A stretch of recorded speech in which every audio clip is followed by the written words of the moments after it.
Budaya akan tumbuh berkembang dalam komunitas responsif, yakni tiap individu memiliki ruang kebebasan berkreasi dan tanggung jawab sosial.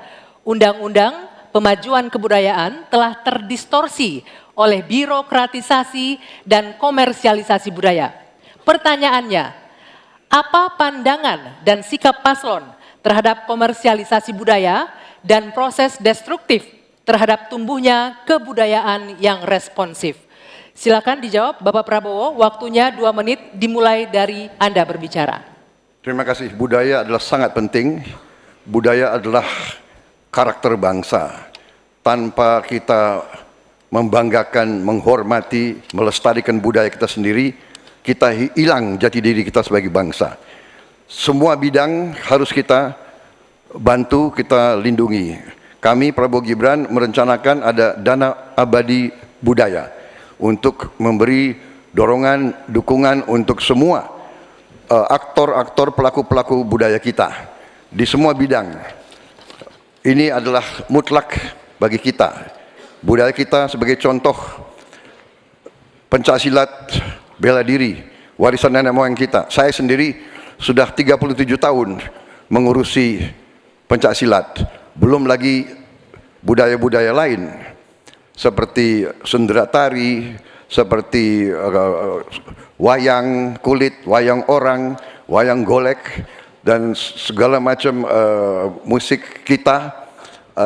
Ini selalu harus pemerintah, saya agak berbeda, saya tidak ikut faham-faham neolib, bahwa pemerintah bukan hanya regulator, pemerintah di depan, pelopor, intervensi bila perlu, bekerja untuk rakyat, membantu. Dan bidang budaya, pemerintah juga harus di depan, menjaga, melestarikan semua budaya kita di semua bidang. Terima kasih, selesai.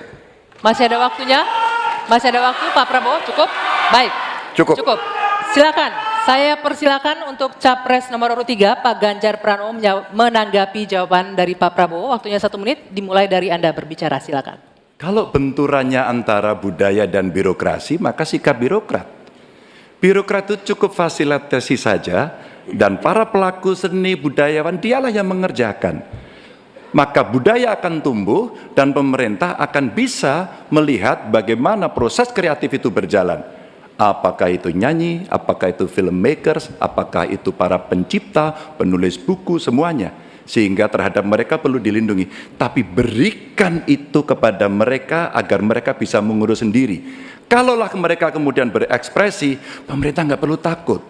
Masa takut sama pentasnya Butet? Kamu boleh loh pentas tapi tidak usah ngomong politik. Enggak, pemerintah mesti dikritik, pemerintah mesti waras, pemerintah mesti dalam track. Dan biarkan mereka mengekspresikan dengan seninya, dengan karakternya, dengan budayanya. Dan kita cukup fasilitasi mereka yang akan mengerjakan. Begitu, birokrasi tinggal duduk untuk melihat hasilnya. Ya, selanjutnya kami berikan kesempatan untuk Capres nomor urut 1, Pak Anies, menanggapi jawaban Pak Prabowo. 1 menit, waktunya dimulai dari Anda berbicara.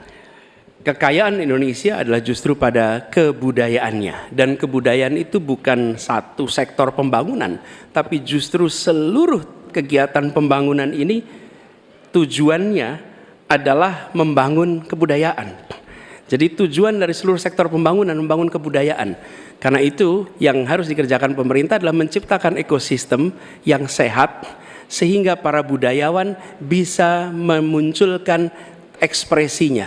Dan budaya itu bukan hanya dirawat. Kalau dirawat seakan-akan dia warisan masa lalu saja. Budaya itu harus dikembangkan sehingga terus-menerus berkembang. Karena itu kami melihat perlu dibentuk dan kami berencana Kementerian Kebudayaan yang nantinya akan menjadi penyalur sumber daya dari negara untuk diberikan kepada kalangan budayawan agar mereka tumbuh berkembang membangun karya-karya kebudayaan yang luar biasa di Indonesia. Terima kasih. Ya. Kini giliran Pak Prabowo Subianto untuk merespon tanggapan ini. Waktunya 1 menit, silakan Pak Prabowo. Saya kira kedua respons itu masuk akal, saya bisa menerima dua respons itu.